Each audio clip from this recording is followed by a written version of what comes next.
Join thousands of others in a growing community. Future-proof your skills. Become data literate with Rubik. Sign up to get started.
All companies, no matter big or small, are transforming their business digitally.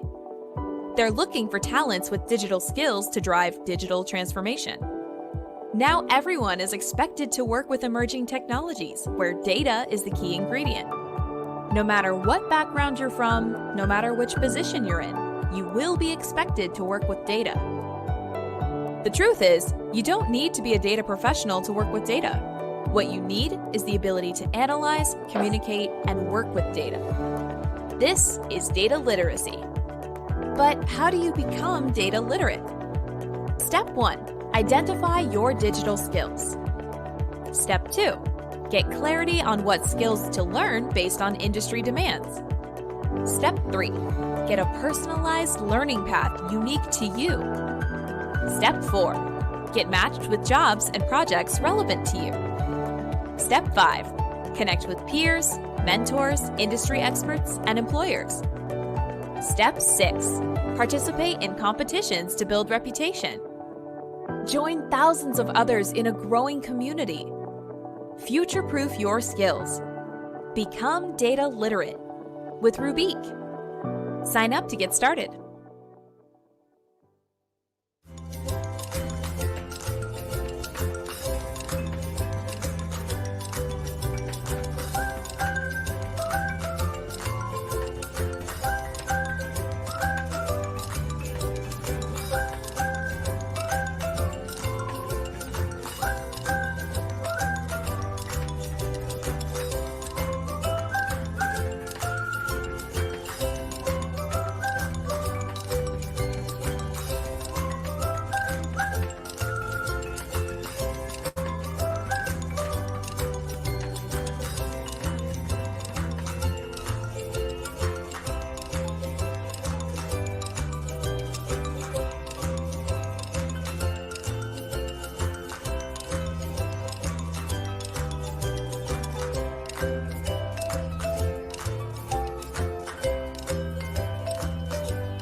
Welcome, ladies and gentlemen, to our third installment of our Data Literacy Month webinar series, Driving Impact in Business with Data Literacy.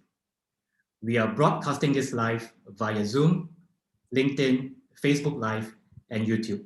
So wherever you are, I would like to wish you a very good afternoon, good morning, or even good evening.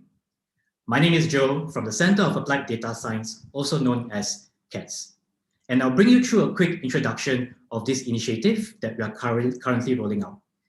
CATS, we are an AI technology solution company with a big and really bold vision to future-proof the world by improving data literacy as an economy for the workforce. Simply put, data literacy is a must-have critical skill in the 21st century for everybody and for all organizations if we want to remain competitive, relevant, and sustainable. As such, in conjunction with International Youth Day on the 12th of August, this campaign aims to do just that. To accelerate a data-driven culture in ASEAN and promote data literacy and the rising need for data literate talent and workforce. In the next 1 month, we are continuing this mission by engaging with citizens within the ASEAN region to promote data literacy. There will be webinars, there will be learning opportunities, and even public hackathons and competitions targeted to various audiences. I mentioned ASEAN, so why ASEAN? If you look at the data after China and India, ASEAN is the most populous region in the world, with over 640 million inhabitants and more than 50% who are between the ages of 20 to 50, allowing us great coverage for us to engage and create meaningful and lasting impact at scale and at speed. There will be exciting activities taking place throughout this campaign. So for those who are interested to know more about this, please stay on for another 5 minutes towards the end of the panelist discussion. So stay tuned. In today's webinar, we have 3 inspiring and brilliant ladies who are household names in their own rights, where they share some insights and shed some lights on today's webinar topic. So it gives me great pleasure to introduce our moderator for today, Ms. Debra Logan. She's the Vice President and Gartner Fellow with Gartner Research, and she has vast experience in the area of data and analytics and covers all aspects within the Office of the Chief Data Officer and other new and emerging information roles as well. So without further ado, let this exciting session begin. So over to you, Debra.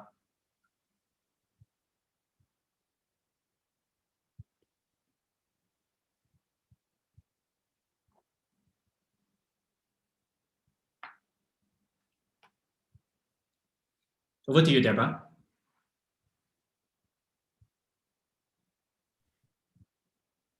All right, and I'm Debra Logan, as I was introduced, and I'm going to be your moderator for today. Let's get started just by introducing our panelists. We have the right combination of people here to discuss the role of data in the enterprise and the role of data literacy in the enterprise. As Joe said, I have vast experience, which means I've been in the business for 40 years. And I consider myself a technologist, but really I am an information person because information was always the object of the exercise.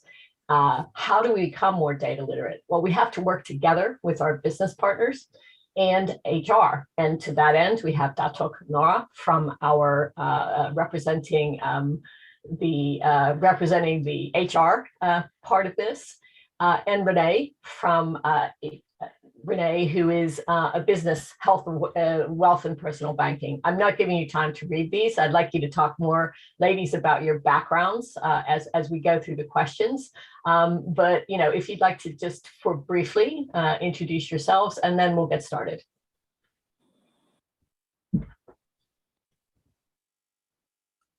Sure. Okay. Sorry. Thanks, Debra. Firstly, I hope I'll be representing corporates in general. I'm a chartered accountant by training. I'm a chartered banker. Just so happen to do HR, right? Yeah. And bring HR to the table together with my ESCO colleagues. I'm with Maybank Group, as the profile says. We're in 18 countries. We're 43,000 people, all ASEAN countries. We're in all ASEAN countries, and I'm excited to speak to all of you.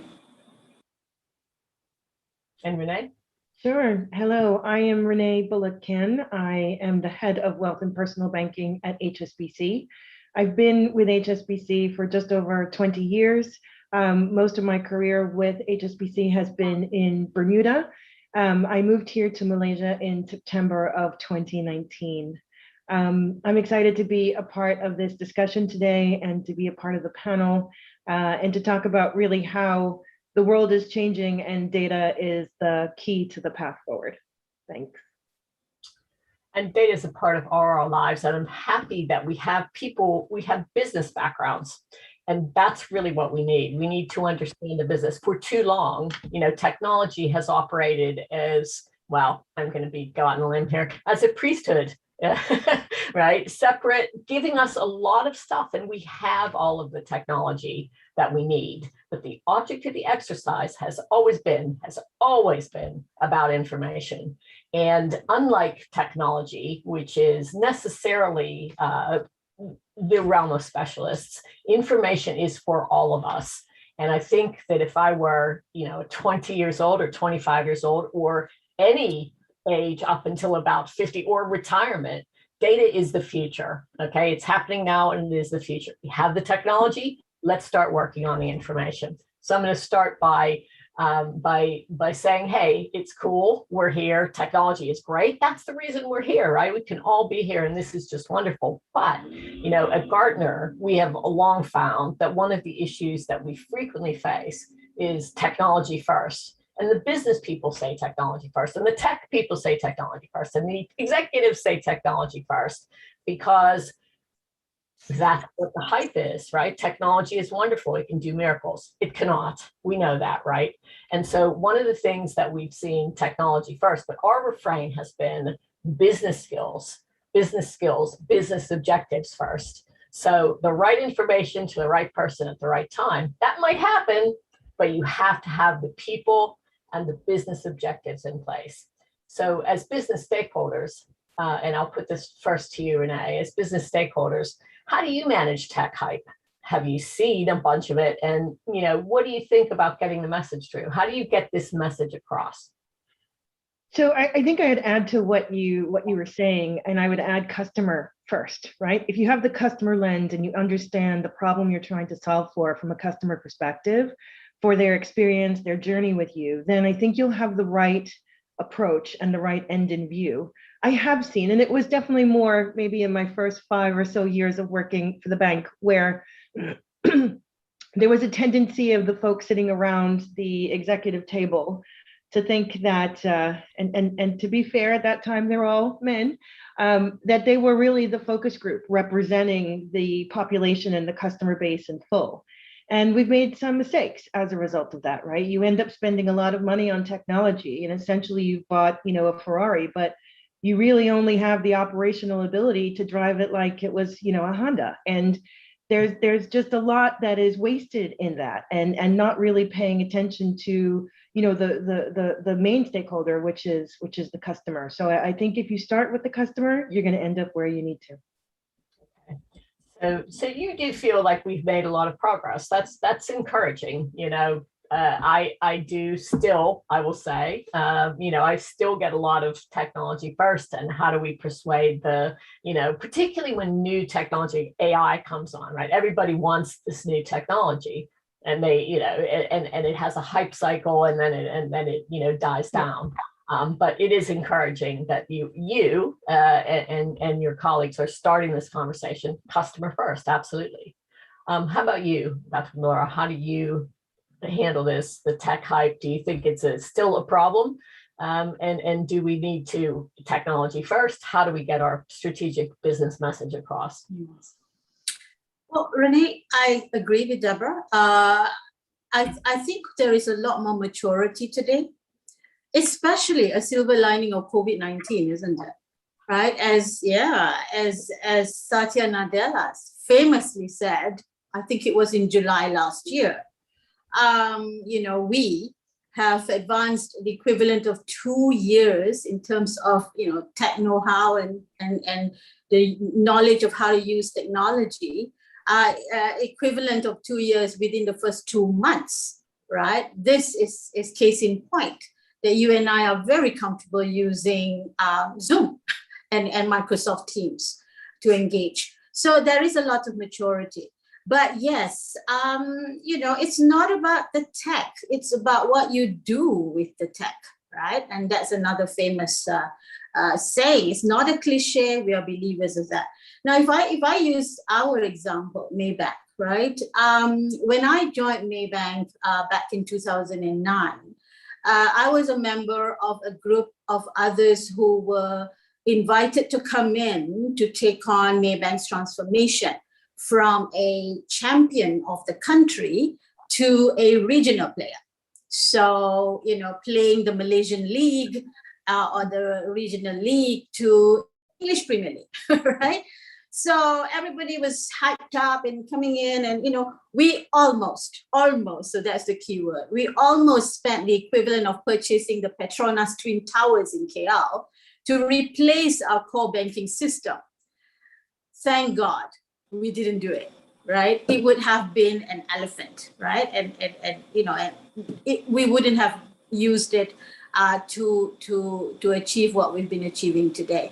So absolutely, it's got to be why. Answer the question why, right? Why do you need that particular tech? Why do you need that particular edition or latest, right? Version, right? As Renee says, why would you need a Ferrari if you're going to be, just going around in a little city with a little town with untarred roads, right? Yeah.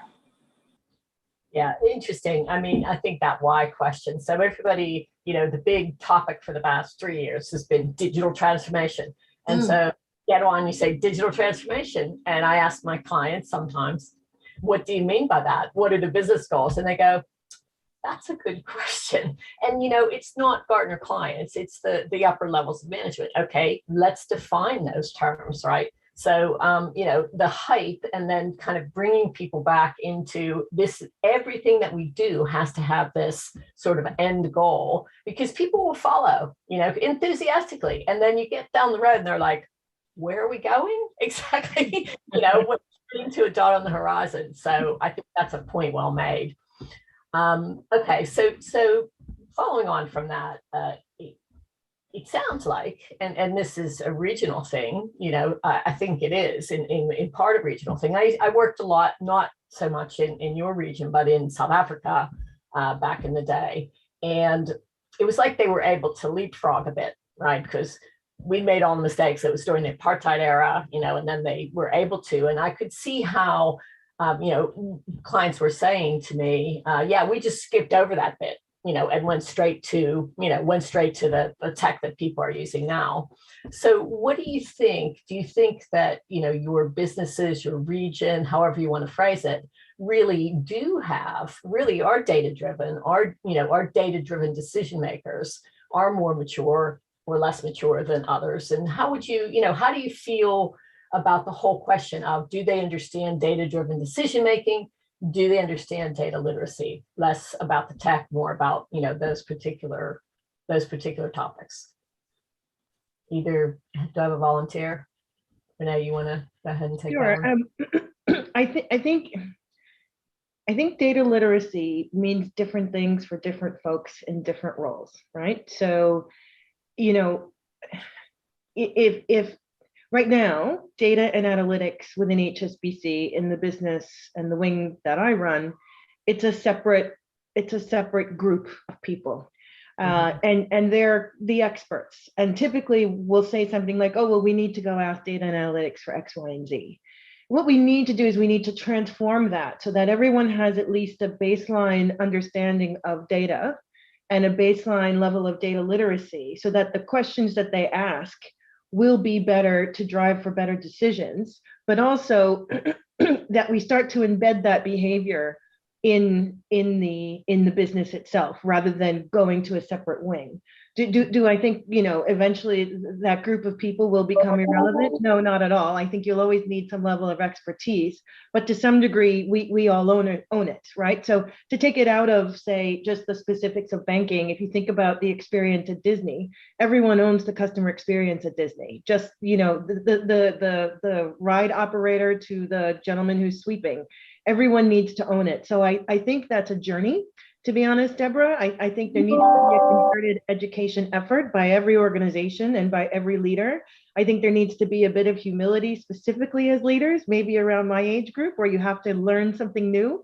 And there might be, there might be a little bit of intimidation in that. But if you don't do it, if you don't get on that bandwagon and start to lead that way, I think it's just going to be more of a challenge, and you'll hit more roadblocks, and you won't be as nimble and as quick to respond to the business problems of the future. I love that. And, it does sound like, exactly what we recommend, and also in terms of where you are in the journey. I don't think anybody's behind at this point. I don't think many are ahead at this point, right? Yeah. I think we're all starting out together, and really, the whole concept, of data literacy, as at least the way we've been talking about it, is 3 or 4 years old. And in the digital era, and as consumers, right, you order something, it's at your door, the next day. And so we're so used to that, but this is a changing hearts and minds, that data is important, learning, and this is all at human scale.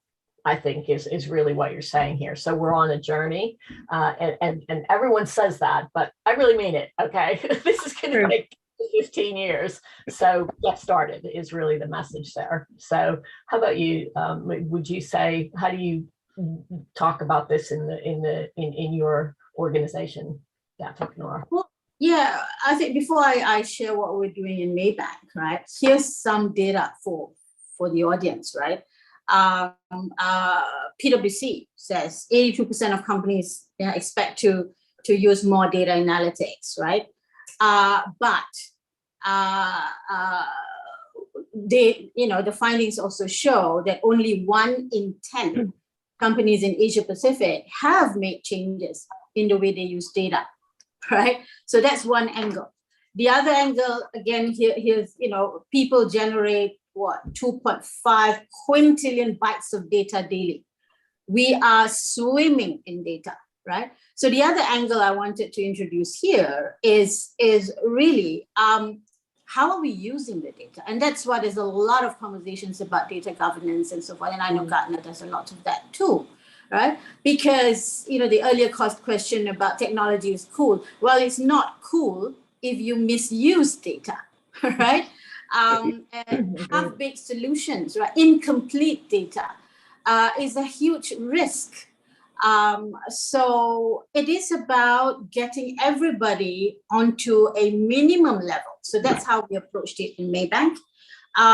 Back in January 2018, we were the first organization, I believe, in the country that launched a program which says we're going to get our people, we call it the Future Ready program, with a commitment of a minimum of 70 million ringgits to lift everybody to a minimum level of digital literacy, right?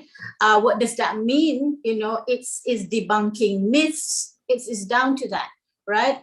It's making sure that people actually understand a lot of the words that people were already using, right? Cryptocurrency, Bitcoin, this is 2018, right? So, making sure that people, the first check that we did, we actually had a online assessment, if you like, self-assessment, okay? So that it's not defensive and so forth. So you assess yourself, okay? Where do you stand in terms of your literacy? And we were very pleasantly surprised, Renee, because one of the first ones who took those assessments are people our age. Actually, I think you're probably younger than me. Okay, so it's the 50-year-olds and above were the first ones who took the assessment, and actually they did better, right? Because natives, right, digital natives, take things for granted. I mean, it's for them, it's oh, what are you talking about? This is life, right? Mm-hmm. So those who actually study and research and try to understand what exactly it means are the non-natives, right? So that's how we approached it. We brought everybody to a minimum level of digital literacy so that they are not going to be suspicious of what we're going to be doing next. And next was a whole host of programs which included role modeling from the top. So the board members and the executive committee was actually brought back to campus, which is our campus. We partnered with INSEAD, and we brought everybody to actually understanding what's machine learning, what's, how do we use these tools, when do you use these tools? We even attempted Python, all of us, right? Again, to make sure that we're comfortable, right? Enough to learn then how to get more and more literate. But as I mentioned, so that we are not going to be distrusting of what's of the data that we're going to be presented with. Having, like I said, blinkers, right, is dangerous. There will be biases and so forth that will come forth if data is presented, in a way that will facilitate the outcome that you want. So again, the democratization, the ensuring that, all aspects, all angles, all hypotheses, right, is presented before, right? And that to me is also what we're going to be learning in our Future Ready program. We also included risk and governance in a digital environment, right? How do you govern? How do you ensure that you're not going to be parental, if you like, in terms of how you manage the organization and open up people's minds. So our pillars, our future ready pillars, right, include data-driven decision making, include as Renee said, making sure it's for the customer, communications in a digital environment.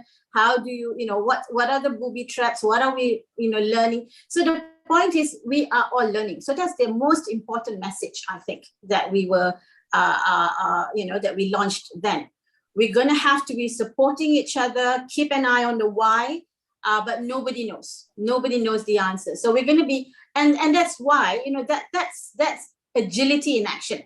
That's hackathons in action, isn't it? Right? So we're actually living it and saying, we're going to try this, but if it doesn't work, sure, go back to the drawing board very quickly and then we roll out again. So that's a whole host of trust, right? Knowing how to progress ethically and respectfully within the program. Yeah. May I comment, Debra? Sorry. I think so two things. First of all, I need to compliment the fact that you had the 50-year-old set in Maybank readily do the assessment. I think that speaks to a culture of learning and a culture of inclusivity and progression. So that compliments to you all.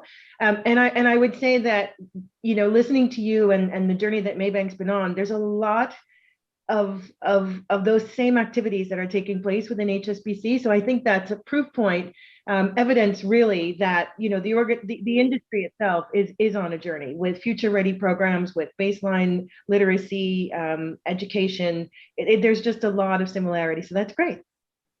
Yeah. And all best practices, I would say, from our perspective, right? That you guys both made really important points, and so I want to make sure everybody gets this.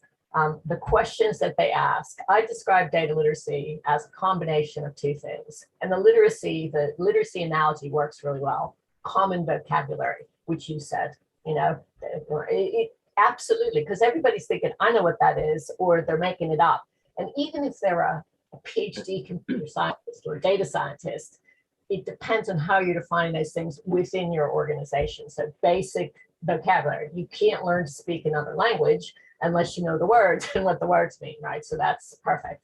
And then how do you ask a good question? That's what you said, Renee. The long and the short of it is think like a scientist. It's a hypothesis. Gather, can be disconfirmed, gather the data and be honest about evaluating the data. A lot fewer mistakes, right? And the culture of trust bit, now it's really good that your organizations are doing this. But the culture of trust is so important to get people to say, you know what, we're all learning together, we're all in the same place. And crucially, it's okay to experiment. I don't want to call it making mistakes because no one wants to admit mistakes, but I learned a phrase in another context, which is this, and tell me what you think, is we're either succeeding or we're learning. Love it. Okay. Yeah, we're either succeeding or we're learning, and it needs to, you know, fail fast, all that stuff. But it is more about culture and saying, hey, you tried something new, it didn't work. What counts is you tried something new. Okay, moving on, since that's so positive, let's talk about mistakes, or let's talk about learning. How's that? Let's talk about learning. Do you have for us, you know, what have you, what have you seen and corrected? What have you seen? Where do you see roadblocks? You know, with this, what's the most common, learnings? What have you learned, I guess is what I'm asking, and then, you know, use that as a platform for success. I think, you know, one dimension of that is from a banking perspective. We don't, and I don't know about you, Renee, about HSBC, but having a complete data lake, I think everybody struggling with it, because you when we say we're customer focused, we actually need to have everything in one lake, right? So that's a challenge, and having to put everything together is a learning process for us. A lot of learnings, a lot of this, you know. Okay, I was about to say mistakes, right? A lot of repeated learnings. Okay, how about that? Right? That is still going on today, right? Now, the second dimension for me is really, you know, making sure that, like I said earlier, that people actually use data, right? Let's take a step back. Companies have been doing employee engagement surveys for the longest time, right? Before that was satisfaction surveys. Now, really, how many organizations actually give everybody due respect and you know, deal with every feedback that's given? It's, you know, so again, what I said earlier, therefore, right? The learning is making sure that everybody's comfortable enough and skilled enough, competent enough to know that they've got to pull data from every aspect, you know, as abstract and generalized as possible before you hone in, right, on trying to solve and provide a solution. That is a challenge, you know, and really reality, practically, people are extremely busy, right? So you don't have the luxury, of sitting and really looking and poring over tons and tons of data. Now, apps and systems, yes, but even then, I don't think it's at a maturity level that's you know, good enough, because it must be able to take in different situations, different scenarios, the agility, and I don't think there are many out there that has that capability yet. So I come back, therefore, to the point that it will therefore be risky, highly risky, if you know, you don't have the full picture. So those are a lot to handle already from a, you know, challenges and learnings perspective, from at least from my perspective. Yeah. Okay. There's a couple of things I'd add to that. So one is not prioritizing data quality. I think if you don't prioritize the quality, it's, you know, there's an old saying, garbage in, garbage out, right? So you need to make sure that that is prioritized, and that is something that's part of the everyday process and activities of individuals. And I would also say kind of mistakes can be made when we let our human bias or our own lenses kind of get in the way. And so sometimes that could be maybe looking at too narrow a slice of data, or it could be not believing that the data is right, and then somehow building, say a model that is biased. So if I think about diversity, 5 years ago, it was about maybe just, I don't know, having more women in senior positions. And that was just the one key metric that we were looking at. That's not enough when you're talking about full diversity and inclusion. And I don't think it was a fault of anybody. I just think that, you have to open it up, and you have to have the challenge, and you have to have those uncomfortable conversations sometimes to really kind of say, all right, what is the problem we're really trying to solve for? Is it just one part of diversity and inclusion? No, it's the full gamut. So I think making sure that you let the data tell the story rather than predetermine the story or limit yourself in terms of what the story is, because it could be uncomfortable. Yeah, good point. Good point. There was one that you both touched on it, so I'm going to clearly have things to say about it. The fraught topic of data governance and data quality. In my experience, it's very difficult. It's easy to get people interested in cool models and AI and machine learning, and you're going to learn some stuff here. But governance and data quality, those are things that absolutely, I totally agree with you, absolutely have to be right. Can you just give us a little narrative on that, how you get the point across, anything you would recommend? Because it's very difficult for most organizations to grapple with on an ongoing basis. It's not one and done, right? We're talking, it's a forever thing, right? So maybe talk a little bit about your own experience in data governance and data quality, mostly in terms of how do you get people to see it's important, right? Go ahead, Renee, if you want to just jump in. Sure. I think this reminds me of an experience with the previous market I was in, and looking at managing a certain component of risk regarding financial crime, and at the same time trying to solve for tax transparency requirements from different markets. And it was challenging, and the the amount of times we reached out to a customer and caused them frustration or agitation because we didn't have systems that could read across. We didn't have systems that talked to each other. We didn't have updated information in the right places. It was just too many, and it's a shame, So in order to clean up, we appointed someone who was responsible. We built a governance process around it. We allocated resources, and it since has improved, but it certainly isn't a one and done. It requires continued focus and continued management attention. Okay. Okay, let me weigh in on that. Maybe I can use a people HR perspective, and tie that with sustainability and the UN SDGs, right? Fairness, equal opportunity. How do we translate that within an organization using data, right? So completeness of data when you make decisions on people is absolutely important, and that's not something that a lot of organizations. Now, I've for the benefit of the audience, right? And I say this with, I think, a little bit of authority, because I've worked in London. I've been in an American firm. I was with Intel, and of course in Asia, right? So I don't see a lot of differences actually in terms of the level of sophistication in the use of data to make decisions on people. That is something that needs to be seriously looked at. So that's a discipline that I demand of my team, and how we facilitate our customers, our internal customers, the leaders, right? Because bias sets in, preferences set in, who sets in, right? In making decisions on people. So in the interest of fairness and equal opportunity, we better make sure we look at data, right? CVs, for example, we call it internally, we call it the Future Ready CV.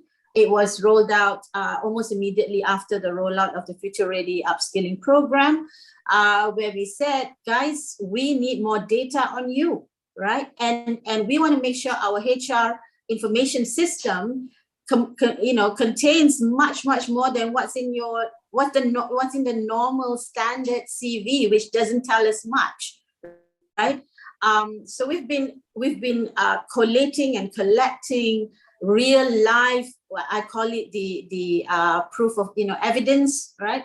To build into people conversations. Pulling from every aspect, projects that they've gone through, international assignments that they go through, so what exactly have they done, and put that into to complement and supplement their line managers' assessments and people who are familiar with that. So that's one area that we looked at, but also data for fresh graduates, because I know that we're speaking to a lot of fresh graduates and undergrads. Many of you who have been in my sessions, you know that we look at other data on you as well, right? It's no longer just your CV, because I'm sorry, but most of your CVs look exactly the same because you're fresh grads, right? That's one. Two, I'm sorry, I've not seen any clear evidence of the direct relationship between your CGPA, right? Your academic results with whether you are going to be a performer or otherwise in industry, okay? Academia, perhaps, research, perhaps, but not in industry. There is no direct link. And so, your CV is not complete data on you. That's why for Maybank, for example, we've changed our recruitment channels and mediums for about, 8 years now, right? You go through online battery, of course, on reasoning skills and so forth, but we also take you through live challenges and so forth, right? So all of that because we need to identify and establish data on you, right? Much more than what you already put on paper. So that's 2 examples. I love that because I cover DE&I as well. That's my hobby job. This is data literacy at CDS, my day job. But what you say is absolutely true. No place is bias more evident, and no place, and I'm not saying you're a bad person, anyone is, we're all biased. That's the most important thing to take into this. And, looking at the data allows you to look at the data in the picture that you see, and you find out that your workforce has a certain composition. You start to have to ask why, right? Data is the only way to do it. So shameless plug. We at Gartner, and it's done differently. We don't have enough data in HR, and it sounds like you're collecting a lot more, but shameless plug is we are working on a model, which we call EPIC, to be able to turn people into data, to say what's experience, what's substantially work related, to define all of that, and then use regression analysis for any characteristic you want to determine whether or not, and we're focusing on pay equity, determining whether or not we are paying equitably, fairly, all of that, right? Because you can, and simple regression analysis, once you have data definitions, is going to give you that answer. So I really like that you both brought that up. And I think that if we're going to focus on anything, because the truth is, no matter what anybody says, and all management pays lip service to this, but you need to mean that people are your most important asset. Diversity does drive innovation, profitability, equity, and inclusion are necessary to keep people in the company, and young people who we're addressing here. Those issues are important to them. They're going to be looking at companies to say, are they fair? Are they equitable? Are they paying people like me fairly? I think that's such an important point. If you do that, you're going to win. Plain and simple, you're going to win. So, okay. Shameless plug over. We've got so many questions, Debra. I'm not sure how you're gonna. Yeah, we do have so many questions in the chat. Would you guys have any objection to just picking some? And why don't we? How do you define and measure data literacy? What's your favorite improvement? And go ahead, pick one, and we'll go for it. How's that? It's nice to see questions. How do you promote? Okay, what's your let's say, what's your favorite? What improvements do you see in people who become data literate? How do you see that as an advantage to them? Does that show up, in promotion and hiring and things like that? Should it? I think it does. I think you can easily see it when you're just sitting around the table, be it virtual or not. The way that they're looking at the business problem, the way that they're challenging the norms or maybe the traditional ways of thinking, it just comes through in the language and in how they're framing their view on driving the business forward. So I think it's very clear when you see it, and it's undeniable. Okay. I agree. You know, there is a difference. You know, there are many things that you can't quantify to the person who asked. I'm sorry, I didn't see your name, right? And for a chartered accountant, trust me, yeah. You know, when it comes to humans and you know, measuring humans, there is no formula, yeah. So yeah, but wisdom, maturity, you see that. You're able to measure that, right? And you can see it in action. So when someone has and is equipped with a lot more data, right? The person makes you know, more informed decisions, more fair decisions. But also, you know, one of the things that I've noticed, self-confidence. The person's confidence really increases. And I'm a strong believer that, you know, even the best people, but if you lack confidence, you'll be very defensive and so forth, right?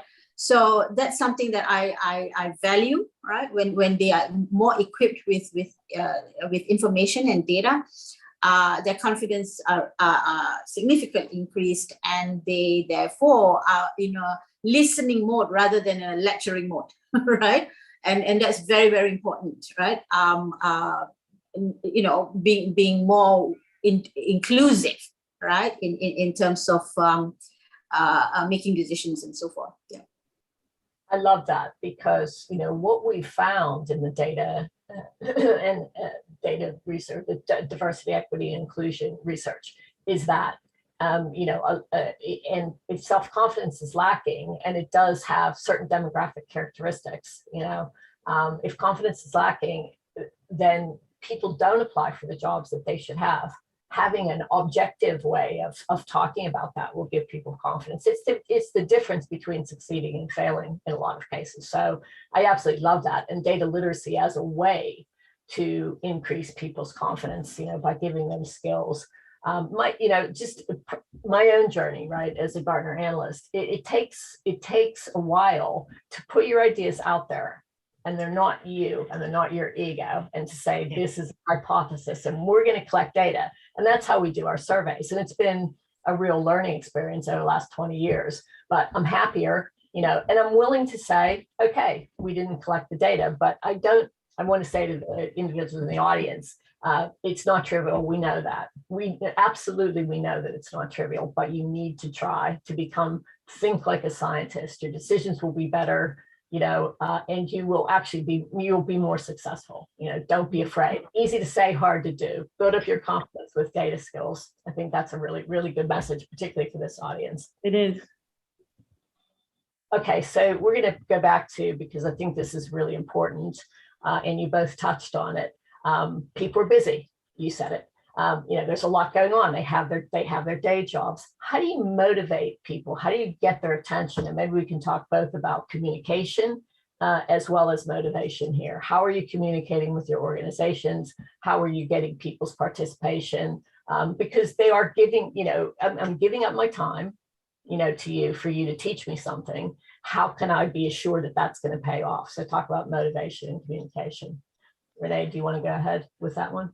Sure. So I think first, organizations need to paint the vision. They need to inform the community of colleagues where the future is, so they can understand where we're going. And then you need to talk about how we're going to get there and how we're going to enable you. So we talked already about, you know, providing education opportunities that are appropriate for the different roles or the different levels, decision-making requirements within the organization. But then I think you need to spend some time making sure that the learning lands well. Very often there's a training program, you attend the training program and you go back to work two things can happen. One is you kind of have, say, like an S on your chest, and you think you're Superwoman and you're going to change everything immediately, or you just go back to doing things the way that you did them before.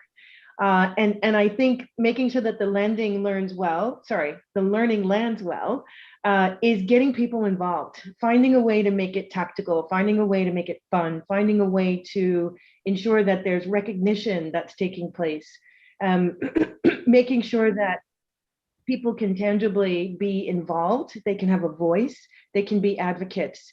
So we've had here at HSBC in Malaysia, we've had a program called the Weekend Advocates, and it's primarily been about making sure that the delivery of the digital journeys that we've deployed over the last 2 years really land well with our customers, and it's through our employees. So we've got at least 2 advocates in each of our branches and each of the, say, head office departments, at least 2.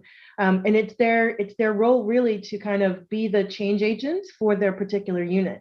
And they do it through different activities. There's skits, there's games, there's, dress down day, whatever it is, but they're involved. And then there's also the recognition component. So, it just depends upon the audience. That's not always the most appropriate thing for every group, but, for the retail banking space, it's worked quite well. Yeah, that's great. I mean, engagement, getting engagement however you can. And the other point I always make with people, I mean, the organization is important, but at the end of the day, what's in it for me? And if I find something in it for me and do a better job, the organization benefits. That's the way it has to work. So would you like to add? Yeah, very similar. We've got the champions on the ground and as well. But I think what I want to emphasize is making it institutionalized. I think that's very key, right? And one way, or 2 ways rather, 2 ways of institutionalizing it. And really, we're humans. Humans are creatures of habit, right? So it takes that rigor.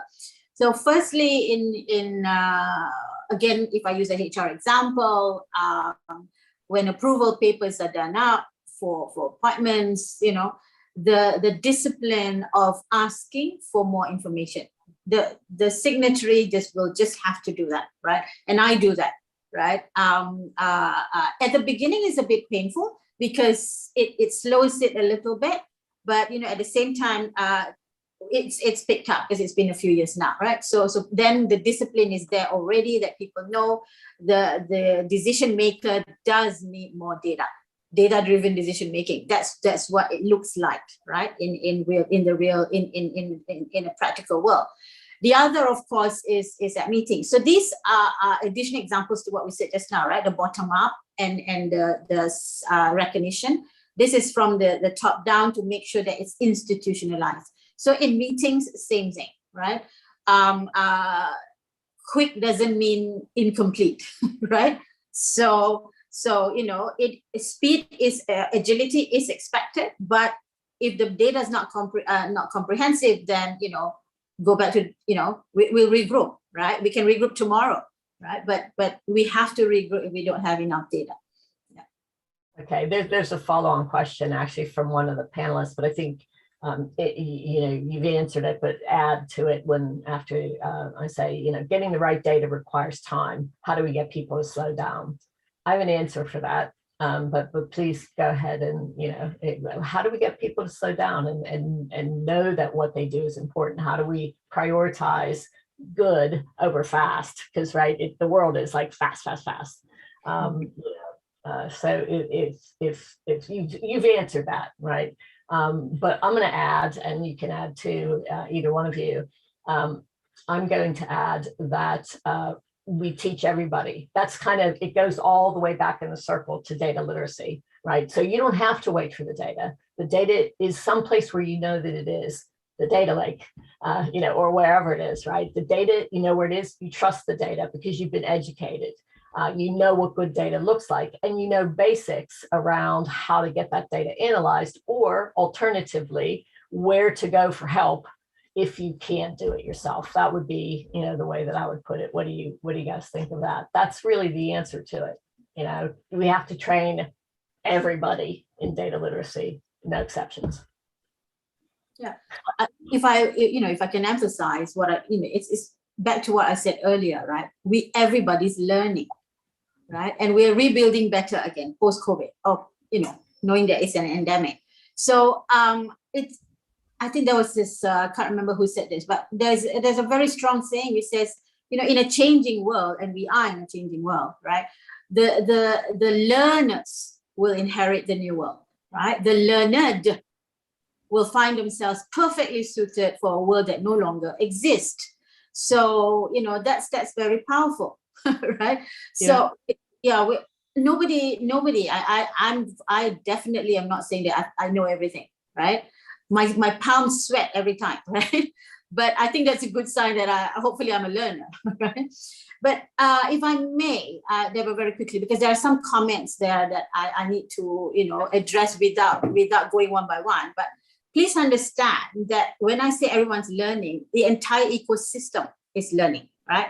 For banking, because there are some questions about why do banks still need, Maybank and banks still need, people to submit and fill forms and so forth.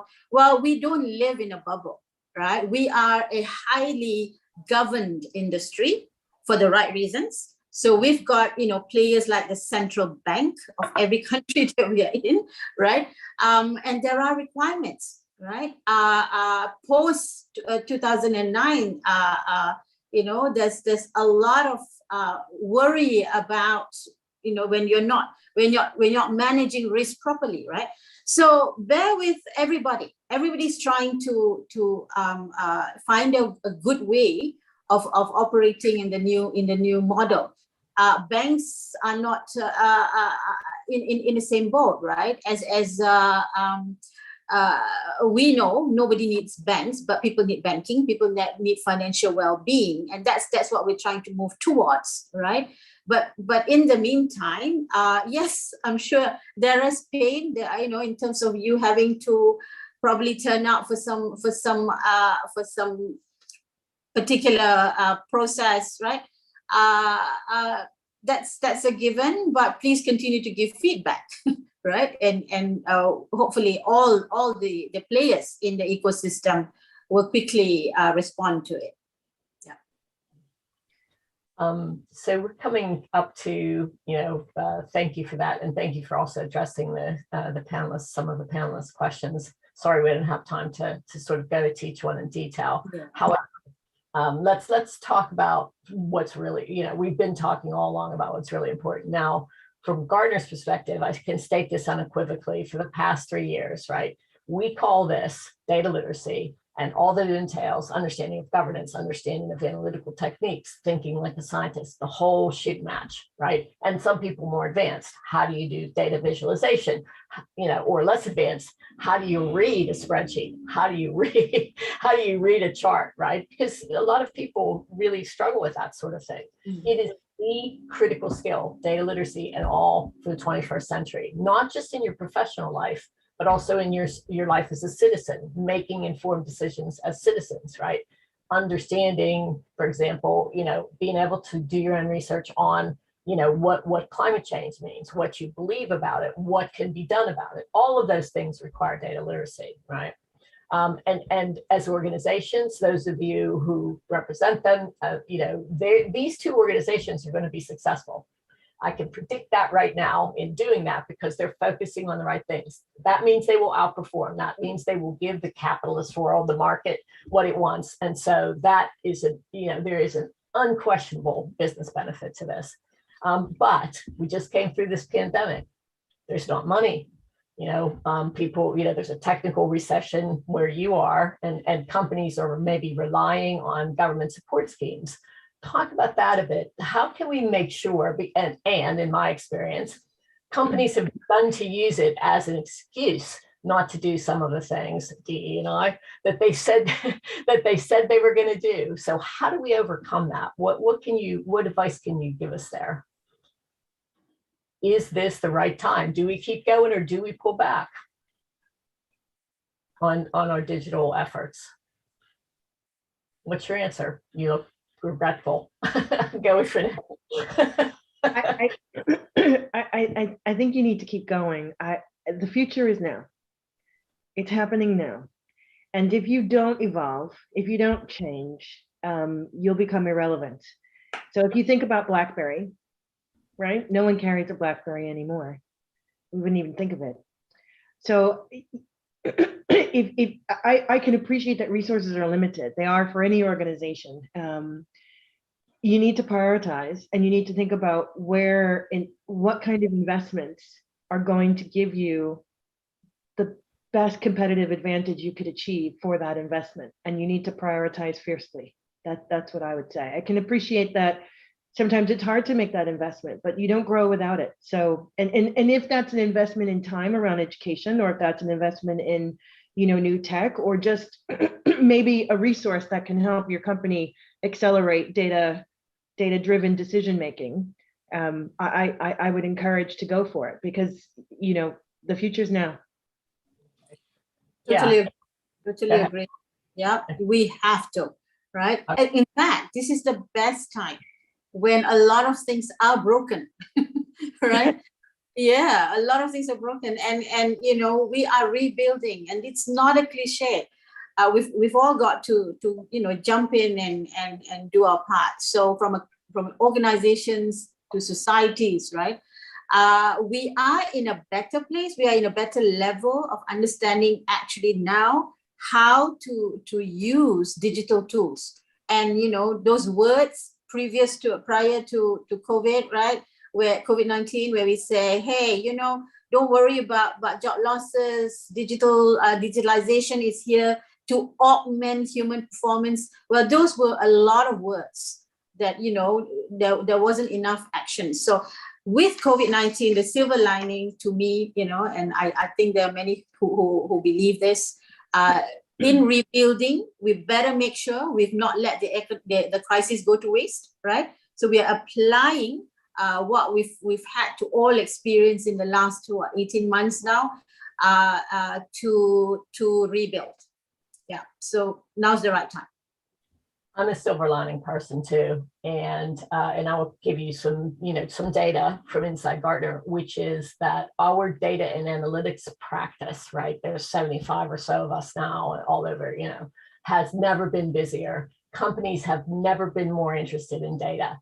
Half of them, okay, so we do a CDO survey year on year in 2019 to 2020, which was, we all know what happened. Only 4% of companies cut their budgets for that. Stayed the same, like half of the rest of those pretty much evenly either stayed the same or invested more in a year where investing in anything was difficult and everybody was freaking out, So I think that the data bears this out. The second thing I want to say is, if you want to convince and you want to talk to people, to our audience, look at these two organizations and how they do in the marketplace. Look at others who have a data-driven message and how they do in the marketplace, and you will see a correlation between this and business success. Tell your executives, tell the people you work with, tell the people who are interviewing you, right, that we can see the bottom line business results of this, which we always have to get back to. Doing the right thing is great, but everybody wants to know, how this is going to affect the business. Those answers are crystal clear. And you can use examples to go ahead and illustrate that to people. I don't think we have time for any more questions. Anybody, Renee, would you like to make a closing? Would you two like to make a few closing remarks? Wisdom. Been there and done it. I think we've said a lot, right? It's about education, it's about literacy, it's about figuring out how to drive forward, it's about being innovative, and most importantly, what I heard throughout a lot of what we said, it's about having the right culture. So if you're in a leadership position shaping culture, or if you're participating in a culture of an organization, I would say make this part of your ambition. Very good, thank you. I would say, please have an open mind, be solution oriented, whatever pain, whatever issues we are facing is nothing compared to what's happening out there. Lives are lost, millions and millions of jobs are lost, businesses, are barely surviving. So focus on that, right? And really look at how to build better, like I said, and find solutions. Everybody has a role to play, not just the institutions or the government, right? People in society, we've learned that we can also make a difference during the lockdowns and the circuit breakers. Everybody has the power to help mankind and Earth, right, rebuild better. Thank you. I have four words, actually. Be curious and be brave. Okay, especially if you're young. There's no reason not to be curious and to be brave, because this is your future. This is where you have to go to. Okay, we are at the bottom of the half hour, and that's all the time we have. Thank you so much, ladies, for your participation. Thank you. Great session, and yeah, go forth and ask good questions. Okay, take care, everybody. Bye. Right. Thank you so much, everyone. Thank you especially to Datuk Nora, Renee as well, and of course to Debra, our moderator. So it has been an insightful session, I'm sure. I mean, time flew by so fast. I wish we could have more time to listen more to Datuk Nora as well as Renee. So thank you again. Round of applause to the panelists, and thank you so much. And to our audience, remember I was saying that you can stay on. We are going to actually take you a short 5 minutes run through in terms of our platform, in terms of how we use to upskill and future-proof our individuals and organizations, the platform and as well as the tools that we use, right? So just a quick recap. This purpose of this campaign is really for us to help organizations to accelerate their data-driven priorities and culture, and to more importantly, to help individuals like yourself to become data literate. So our aim is really to go beyond just Malaysia and Singapore, but to the whole of ASEAN, where the talent pool is abundant, agile, and absolutely promising, right? So I'll now play a short video that clearly articulates the steps one needs to take in order to become a data literate via our platform known as Rubik. Go ahead. All companies, no matter big or small, are transforming their business digitally. They're looking for talents with digital skills to drive digital transformation. Now everyone is expected to work with emerging technologies, where data is the key ingredient. No matter what background you're from, no matter which position you're in, you will be expected to work with data. The truth is, you don't need to be a data professional to work with data. What you need is the ability to analyze, communicate, and work with data. This is data literacy. But how do you become data literate? Step 1, identify your digital skills. Step 2, get clarity on what skills to learn based on industry demands. Step 3, get a personalized learning path unique to you. Step 4, get matched with jobs and projects relevant to you. Step 5, connect with peers, mentors, industry experts, and employers. Step 6, participate in competitions to build reputation. Join thousands of others in a growing community. Future-proof your skills. Become data literate with Rubik. Sign up to get started. So, as you have just witnessed, becoming data literate is actually really simple. And we have been helping thousands of individuals over the past couple of years to reach that goal in a way that is very targeted as well as personalized to your own learning journey. For organizations, fret not, because getting clarity as well on your workforce skill is essential in terms of the first step to ensuring your learning and development roadmap is actually spot on. So do reach out if you'd like to know more about our framework and our tools. Finally, of course, being data literate simply opens more doors for you in your career and allows you to be more marketable and desirable. So join us in our mission to future-proof the economy and the workforce one nation at a time. Your success is also our success. If you'd like to know more about us, click the link on the screen or the QR code. Until then, have a great day and stay safe. Signing out. Thank you everybody for your participation. Have a great day.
All companies, no matter big or small, are transforming their business digitally. They're looking for talents with digital skills to drive digital transformation. Now everyone is expected to work with emerging technologies, where data is the key ingredient. No matter what background you're from, no matter which position you're in, you will be expected to work with data. The truth is, you don't need to be a data professional to work with data. What you need is the ability to analyze, communicate, and work with data. This is data literacy. But how do you become data literate? Step 1. Identify your digital skills. Step 2. Get clarity on what skills to learn based on industry demands. Step 3. Get a personalized learning path unique to you. Step 4. Get matched with jobs and projects relevant to you. Step 5. Connect with peers, mentors, industry experts, and employers. Step 6. Participate in competitions to build reputation. Join thousands of others in a growing community. Future-proof your skills. Become data literate with Rubik. Sign up to get started.